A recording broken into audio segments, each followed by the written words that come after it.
जयपुर से खबर है, राजनीतिक दल बच्चों को सियासी गतिविधियों में नहीं कर सकेंगे शामिल। ईसीआई ने प्रेस विज्ञप्ति जारी कर ये निर्देश दिए। सारे चुनाव अधिकारियों को निर्देश जारी किए गए हैं कि चुनाव संबंधी कार्यों में बच्चों को शामिल करने से रोका जाए। इसके लिए डीईओ और आरओ व्यक्तिगत रूप से जिम्मेदार होंगे। बाल श्रम निषेध संबंधी प्रावधानों की पालना के लिए वो जिम्मेदार होंगे। अगर चुनाव मशीनरी में बाल श्रम से जुड़े प्रावधानों का उल्लंघन पाया गया तो डीईओ और आरओ के खिलाफ अनुशासनात्मक कार्रवाई होगी। ये बेहद अहम फैसला है और इसे लेकर निर्देशित भी किया जा चुका है। बड़ी खबर है जयपुर से, राजनीतिक दल बच्चों को सियासी गतिविधियों में शामिल नहीं कर सकेंगे। ईसीआई ने इसे लेकर प्रेस विज्ञप्ति जारी करके निर्देश भी दिए हैं। सारे चुनाव अधिकारियों को भी इसे लेकर निर्देश जारी किया गया है कि चुनाव संबंधी कार्यों में बच्चों को शामिल करने से रोका जाए। इसके लिए डीईओ और आरओ व्यक्तिगत रूप से जिम्मेदार होंगे, क्योंकि ऐसी कोई भी गतिविधि अगर नजर आती है चुनाव संबंधी कार्यों में, अगर बच्चों के सम्मिलित होने की जानकारी मिलती है तो इसके लिए सीधे तौर पर जिम्मेदार होंगे डीईओ और आरओ। उनके खिलाफ कार्रवाई होगी। बाल श्रम निषेध संबंधी प्रावधानों की पालना के लिए वो पूरी तरह से जिम्मेदार होंगे। अगर चुनाव मशीनरी में बाल श्रम से जुड़े प्रावधानों का उल्लंघन पाया गया तो डीईओ और आरओ के खिलाफ ही अनुशासनात्मक कार्रवाई होगी। और चलिए इस पर ज्यादा जानकारी के साथ जयपुर से वरिष्ठ सहयोगी डॉक्टर ऋतुराज शर्मा हमारे साथ जुड़ चुके हैं।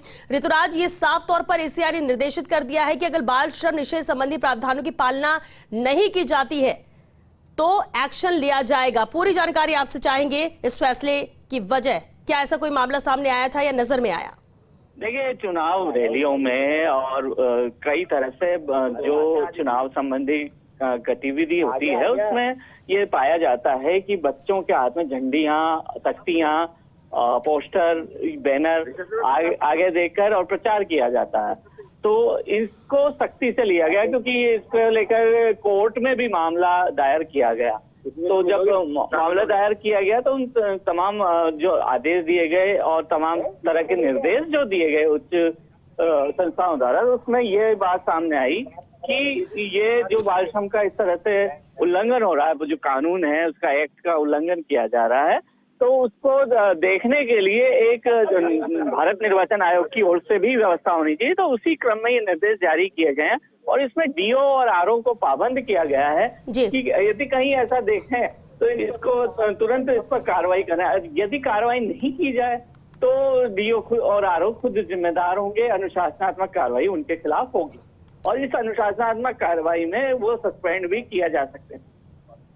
बिल्कुल ऋतुराज, एक बात और समझना चाहेंगे कि इससे जुड़े काम को लेकर है कि अगर कुछ काम उन बच्चों से कराया जाता है या फिर प्रचार प्रसार में भी अगर बच्चों का इस्तेमाल किया जाता है, उनको शामिल किया जाता है, तो तरह के जो भी दायरे में आएंगे बाल श्रम कानून से जुड़े, उनको तमाम तरह के जो भी काम में इस्तेमाल किया जाएगा। जैसे हम उदाहरण के लिए लें यदि कि तमाम कार्यकर्ताओं के लिए चाय सर्व करने की अगर बात कही गई कि वहां देखा गया इस तरह से कि बाल श्रम का उल्लंघन हो रहा है और बच्चे से ये कार्य करवाया गया कि चाय सर्व कर रहा है या खाने नाश्ते की व्यवस्था कर रहा है या अन्य तरह से बाल श्रम किसी न किसी रूप में इस्तेमाल कर रहा है, तो निश्चित रूप से ये कार्रवाई होगी और डीओ और आरओ को इसमें खास तौर पर जिम्मेदार बनाते हुए ये कार्रवाई के लिए पाबंद किया जाए। जी चलिए, बहुत शुक्रिया ऋतुराज आपका इस पूरी जानकारी के लिए।